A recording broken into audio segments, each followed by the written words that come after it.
So the practice of gratefulness and the practice of appreciation are very, very similar.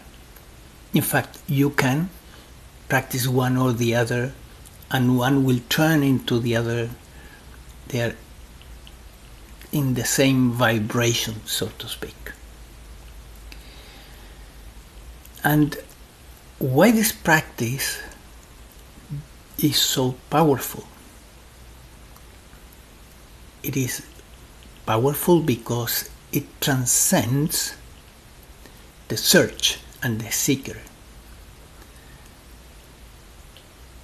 What I mean by that is that in the search for enlightenment, intrinsically to the search,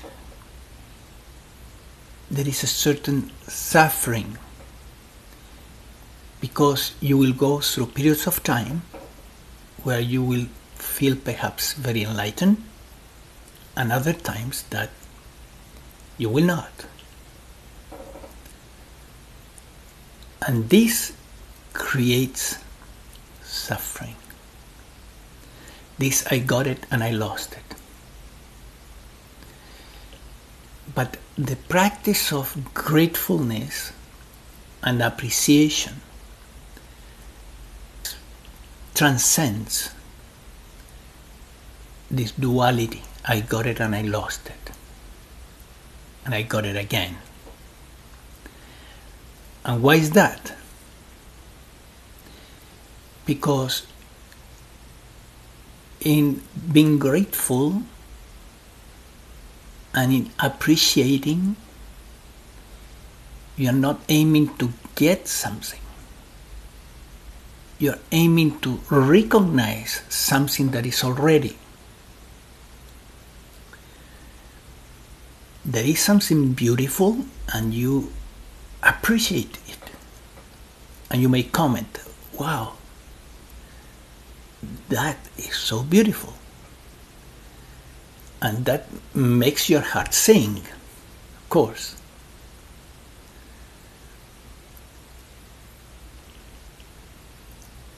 It's something so natural and so fundamental and so simple.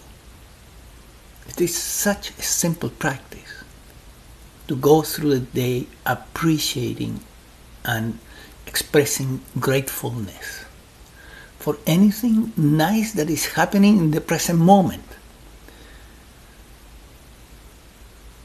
So this video is about giving you some tips on how to practice this.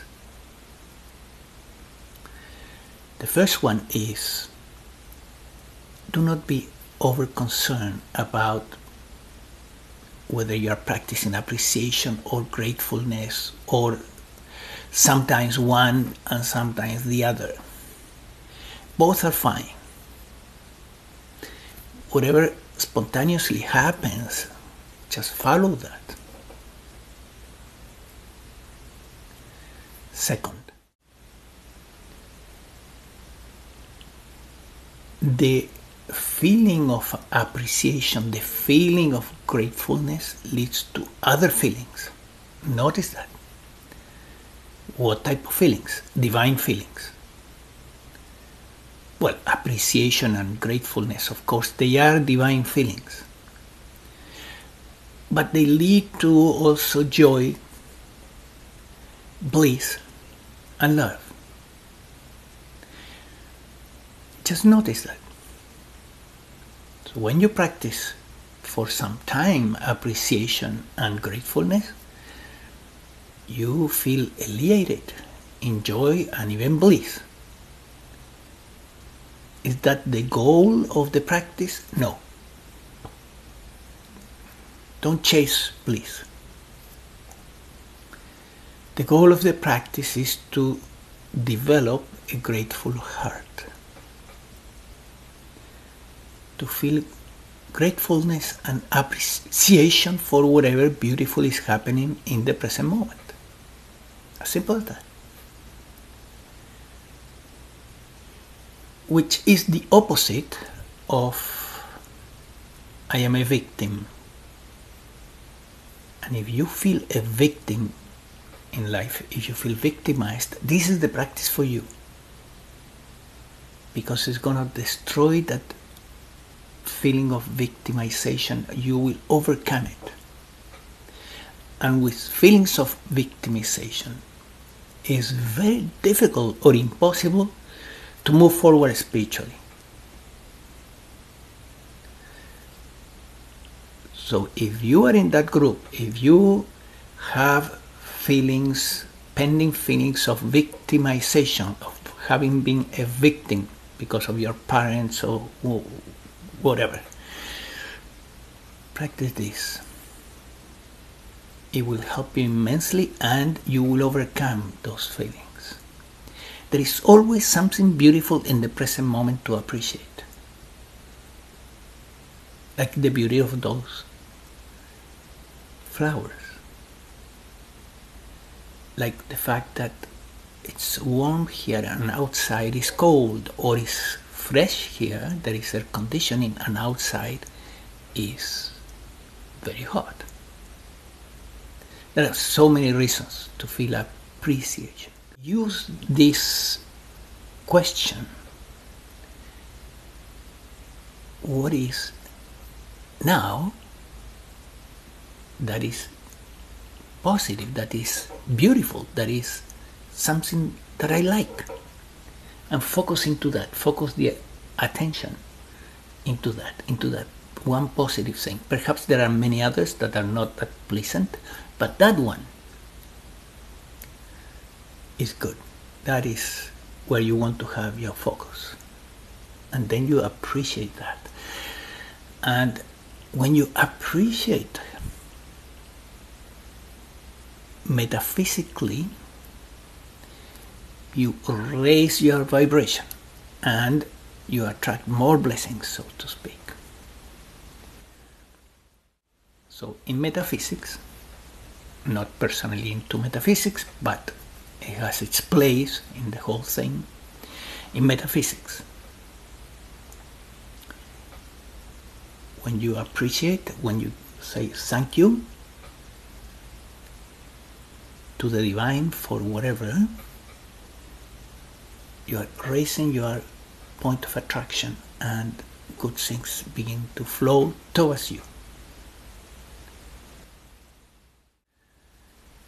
Appreciation and gratefulness are part of the path of the heart. This is a practice to open your heart. And if your heart is closed for whatever reason, childhood issues, whatever, practice this to open your heart, appreciating whatever is nice happening in the present moment. Very, very simple. Everyone can do it. And in your mind, you tell yourself, wow, that's great. Oh, that's beautiful. Oh, thank you, thank you, thank you. It's a great mantra, by the way. Thank you, thank you, thank you. Anyone can practice this. Everyone. Now, a fair question is to ask, well, will this practice lead me to the realization of true nature? And the answer is, I know at least one case, a friend of mine that was practicing this mantra, thank you, thank you, thank you, for a long time, appreciating whatever and giving thanks for whatever was going on, that he liked it. And one day he got a book that was the right book for him, and he realized that there was no one here. And his awakening was pretty strong. He went weeks or months in that state of no one here.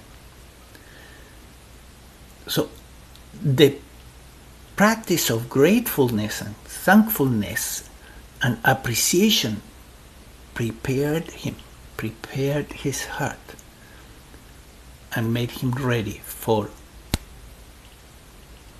the non-dual realization, awakening. What is awakening? The simple realization that the me, the I that I thought was here has never been here. It's not that it's not now here, it has never been here. There is no one. It's imagination only.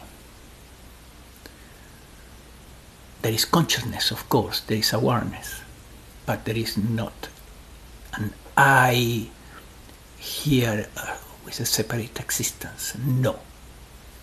That is what needs to be realized through awakening. So the opening of the heart, this practice that I'm talking about, will prepare you for that.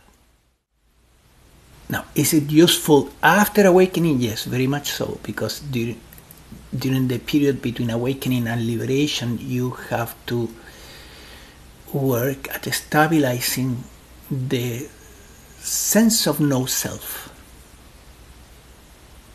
And that, again, is a hit and miss. You got it, you lost it. You got it, you lost it. And that can create suffering.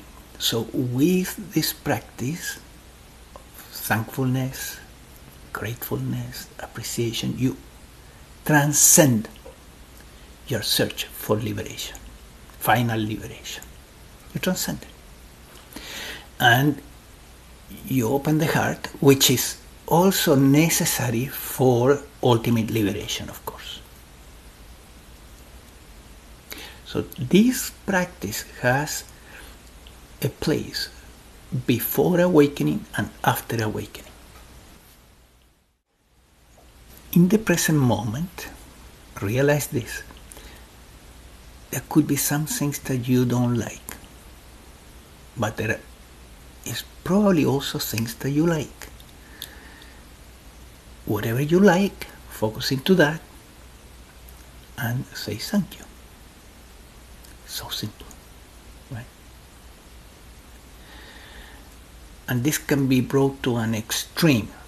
Like, for example, there is this story of Christ walking with his disciples, and there is a carcass of a dog on the side of the street, and it's rotten, it smells horrible. And then he just comments, "Oh, what nice teeth that animal had."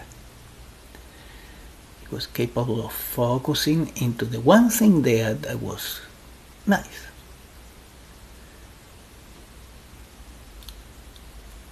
That selective focusing is what we want to develop.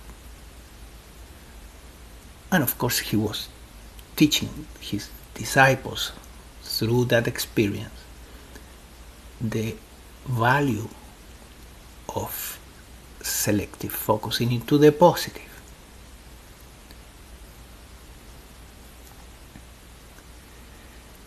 So this is a very Christian practice, if you want, but it's not only in Christianity. There are other religions that also give value to the practice of gratefulness. But yes, Christianity has done excellent work at popularizing this practice. So if you're a Christian, here it is. It's a powerful Christian practice. And if you're not a Christian, who cares? You know, it's a valuable practice. So again, this practice has value to prepare yourself for awakening, has value to help you to embody the awakening later. And what is awakening? As I said before, is the simple seeing, realizing, noticing that there is no one here. And never was. So you're interested in awakening, if you're serious about it, there's a link below this video. Check it out. It leads to the awakening protocol, that has helped many people to wake up. It's a very focused session of about 3 hours, one-on-one, with a teacher that has already attained awakening and has for purpose to trigger that seeing, that noticing. Oh, there's no one here, really. Never thought that that was the case. So awakening is that first seeing, and it's a stepping stone for the next phase, which is embodying the awakening and become free. Attainment of liberation by no one. So check the link below.